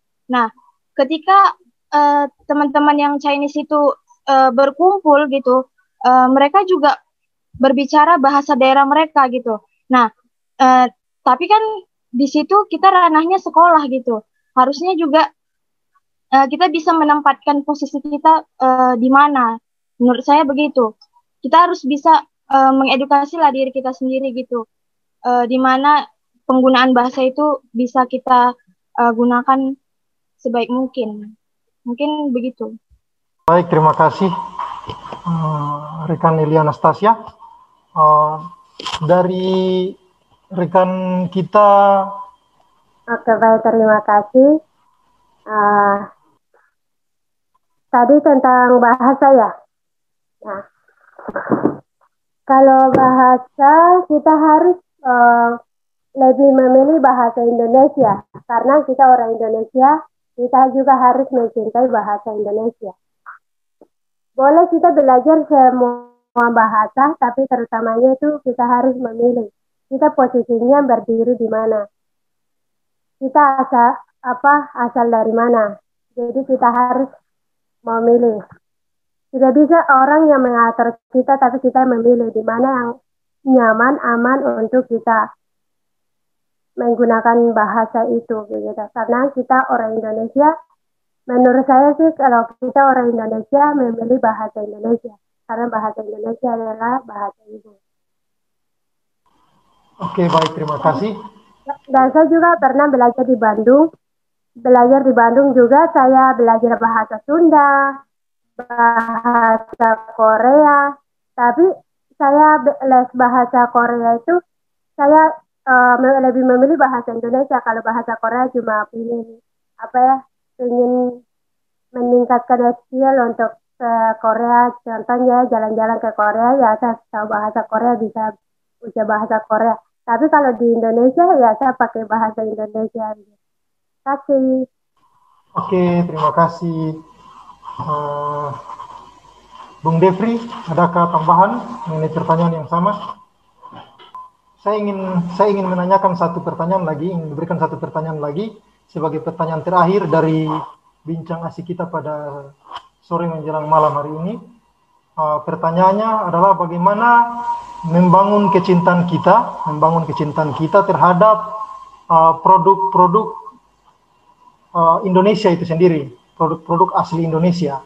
Nah, kira-kira menurut teman-teman penulis terbaik, seperti apa membangun kecintaan terhadap produk Indonesia? Mungkin saya memulai dari rekan kita, Pak Andre, dipersilakan. Nanti ini kayak iklan, nanti cintailah produk-produk Indonesia gitu ya. Ya, gini, saya selalu menyampaikan kepada rekan-rekan milenial yang juga saya bina bahwa jangan pernah malu, pertama itu jangan malu mengakui diri sebagai orang Indonesia. Lalu kemudian jangan juga malu menggunakan produk Indonesia, ya. Nah, memang sekali lagi bahwa tentu saja kita perlu memilah-milah memang. Kita akui bahwa produk-produk Indonesia itu kadang-kadang mungkin kurang bagus, khususnya misalnya itu elektronik gitu ya. Misalnya laptop atau misalnya dan sebagainya. Tetapi masih banyak produk-produk yang lain yang bisa kita banggakan sebenarnya. Ya, contoh misalnya kita perlu contoh Presiden Joko Widodo yang bangga dengan produk-produk Indonesia. Jadi sekali lagi ini perlu kesadaran memang. Ya, ini perlu kesadaran yang tinggi, kesadaran yang terus dibangun ya. Karena kalau nggak ada kesadaran seperti itu yang hanya bergantung pada pada dunia internasional, hal-hal yang berbau asing, ya semua nanti ini tidak bisa nanti karena kita masih terikat dengan budaya malu, ya malu kalau tidak menggunakan produk luar gitu ya, malu karena kita hanya menggunakan produk dalam saja. Nah ini yang perlu kita harus kikis memang. Nah karena ini saya lihat semuanya orang Kristen, perlu saya ingatkan di dalam Alkitab ya, di dalam konsep iman Kristen gitu ya, di dalam teologi Kristen, budaya malu adalah akibat dosa. Ketika Adam dan Hawa pertama kali jatuh ke dalam dosa, maka sikap pertama keluar mereka dari dari diri mereka ketika Tuhan menjumpai mereka di Taman Eden adalah malu. Ya. Jadi orang Indonesia kaum milenial merasa malu karena karena menggunakan produk Indonesia itu sendiri, itu dosa terhadap pendiri bangsa kita. Dosa terhadap terhadap penggagas Sumpah Pemuda kita. Itu dosa itu. Ya, maka perlu diputus rantai-rantai dosa-dosa model begitu. Ya, terima kasih. Oke, baik, terima kasih Andre. Kita lanjut ke Bung Devri, silakan. Baik, kalau saya sebenarnya sangat, kalau saya mau sederhanakan, sebenarnya mencintai produk Indonesia itu kembali lagi mengembangkan UMKM-nya. Jadi bagaimana UMKM ini kita bantu, entah itu kita bantu dari segi regulasi pemerintah, kemudian juga dengan kita berharap sih Undang-Undang Cipta Kerja ini benar-benar bisa memberikan kepastian hukum atau bisa mempermudah UMKM di Indonesia. Kemudian juga kita sebagai generasi milenial itu perlu juga sekedar misalnya gini, kita pergi makan di sebuah usaha kecil ya, nanti kita coba viralkan itu, nanti kita coba komen dia punya makanan bagaimana, kemudian harganya bagaimana. Nah, dengan cara-cara kecil itu sebenarnya kita sedang membantu para UMKM itu untuk bangkit, membantu UMKM untuk mendapatkan mendapatkan pasar di tengah-tengah masyarakat, khususnya kita generasi milenial gitu kan, karena pastinya teman-teman kan suka story itu kan, kalau di Instagram atau di apa, teman-teman suka story makan di mana, lokasinya di mana, itu salah satu juga bentuk menghargai atau mencintai produk dalam negeri. Kemudian begini, kita tidak hanya sekedar pengen orang-orang itu membeli barang-barang kita ataupun membeli barang-barang Indonesia, tapi kita juga perlu memperhatikan kualitas daripada barang-barang kita. Jadi jangan sampai kita juga hanya sekedar membuat barang, kemudian kita tidak mau tahu apakah itu barangnya berkualitas, atau misalnya itu bisa dipakai lebih lama, atau memberikan manfaat lebih. Kemudian soal harga juga itu perlu juga maksudnya harga yang masuk akal, tidak terlalu mahal juga. Nah ini kan juga salah satu kendala ataupun orang tidak mau membeli sebuah produk karena terlalu mahal dan mungkin kualitasnya juga belum bagus. Nah, saya cuma mau katakan di sini bahwa kita sebagai generasi milenial yang nantinya mungkin akan membuat sebuah usaha, UMKM dan sebagainya, kita perlu membuat itu dengan cinta, membuat itu dengan sungguh-sungguh gitu. Karena saya percaya apa yang kita buat dengan cinta, dengan sungguh-sungguh, itu juga akan diterima oleh orang lain dengan cinta itu sendiri. Jadi kembali lagi soal kualitas, jangan hanya sekedar buat produk, tapi kita tidak memperdulikan siapa yang membeli ini, bagaimana mereka menggunakannya. Begitu saja, terima kasih moderator. Oke, terima kasih Devri. Ke pembicara selanjutnya, dan kita Yakumina duluan, dipersilakan.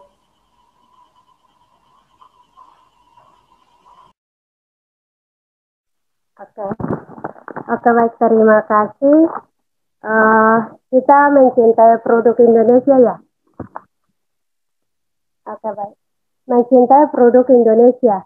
Nah, pertama, kalau mencintai produk Indonesia, satu, mencintai produk Indonesia, satu, menghargai, dan dua, melestarikan, tiga, menjaga dan mempergunakan produk-produk Indonesia yang ada. Kenapa mencintai? Saya punya usaha juga, dan saya paling suka buat mencintai produknya sendiri, dan saya melihat usaha-usaha yang lain, dan saya senang karena apa? Kita harus mencintai produk Indonesia dan melestarikan supaya produk-produk Indonesia tidak hilang. Begitu. Jadi kita harus menjaga produk Indonesia supaya dia kokoh begitu, kuat, tidak hilang begitu. Jadi kita harus melestarikan, melindungi begitu. Makasih. Oke, makasih. Lanjut ke Lia Anastasia, persilakan.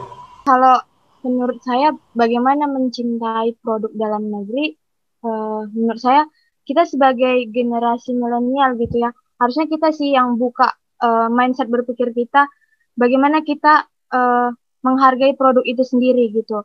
Karena banyak juga yang anak-anak muda yang berkreasi yang membuka lapangan pekerjaan itu sendiri dengan membuka UMKM misalnya gitu.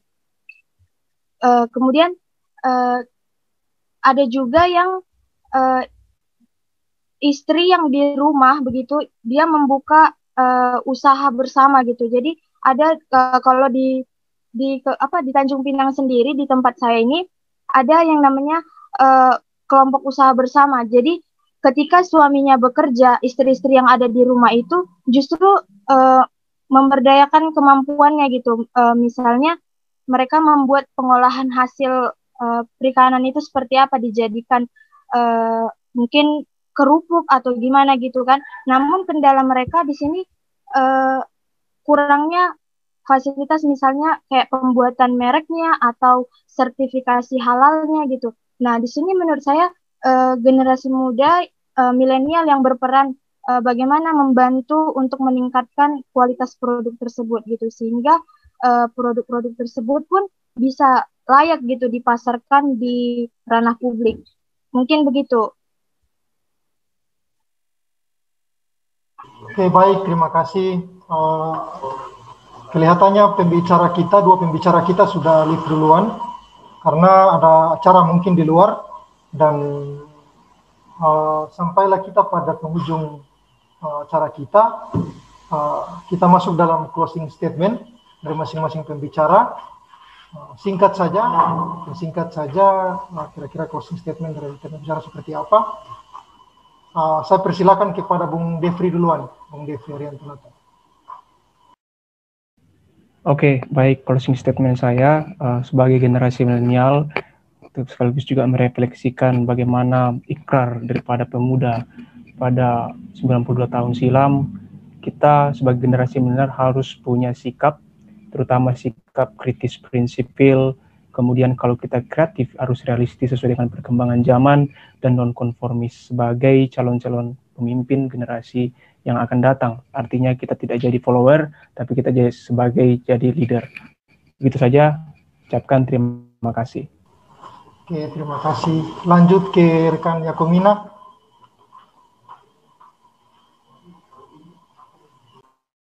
Oke, baik, terima kasih. Kita sebagai generasi muda penerus bangsa, kita harus maju, harus lihat ke depan. Dan kita sebagai generasi milenial, pemuda Indonesia merupakan salah satu tongkat yang paling kuat dalam fondasi Indonesia. Jadi apapun kita sebagai generasi, kita harus lebih belajar untuk ke depan lebih baik dan menjadikan Indonesia lebih sejahtera.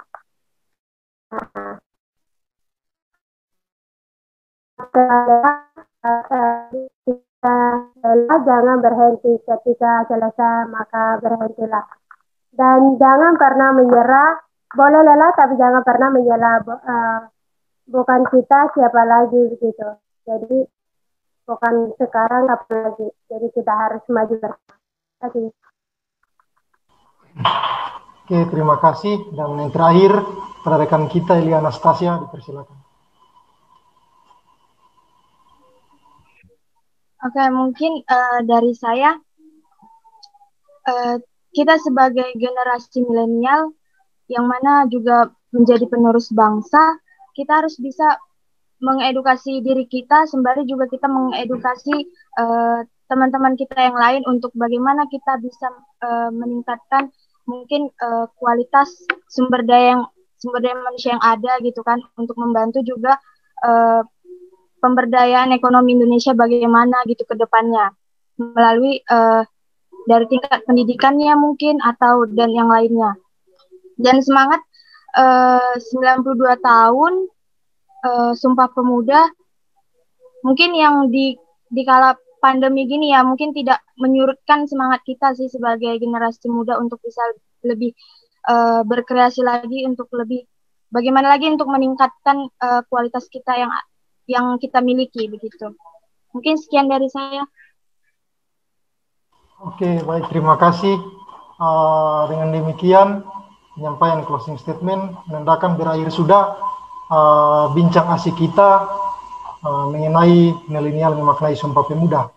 Dan saya kira saya tidak perlu mengambil kesimpulan karena banyak sekali pembicaraan-pembicaraan kita yang dibangun di atas warna-warni isu, baik dari kesetaraan gender, isu nasionalisme, kemudian dari segi penguatan daya cipta, kapasitas masing-masing diri, individu di generasi milenial, dan lain sebagainya.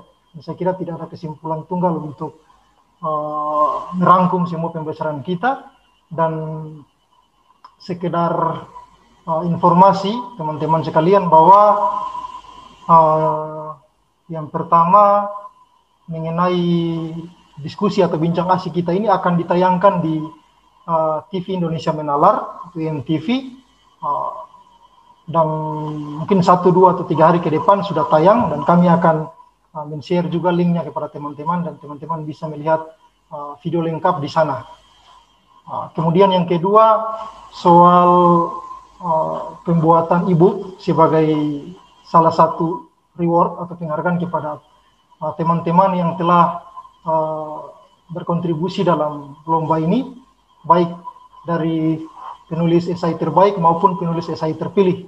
Jadi kami dari tim IEM sementara memproses tulisan-tulisan yang ada dalam tahapan editing, lalu kemudian mempersiapkan, mengirimkan ke penerbit dan akan dikeluarkan dalam bentuk e-book dan akan kami kirimkan kepada teman-teman semua. Barangkali begitu saja teman-teman informasi dari kami, dan mewakili teman-teman Indonesia Menalar, tim redaksi Indonesia Menalar, kami mengucapkan terima kasih kepada teman-teman sekalian. Selamat mengingat rayakan Hari Sumpah Pemuda Indonesia yang ke-92 tahun, dan sampai berjumpa pada pertemuan-pertemuan selanjutnya. Salam Sumpah Pemuda, salam Indonesia Menalar. Salam Sumpah Pemuda, salam Indonesia Menalar. Pemuda. Semangat. Terima kasih teman-teman, rekan-rekan.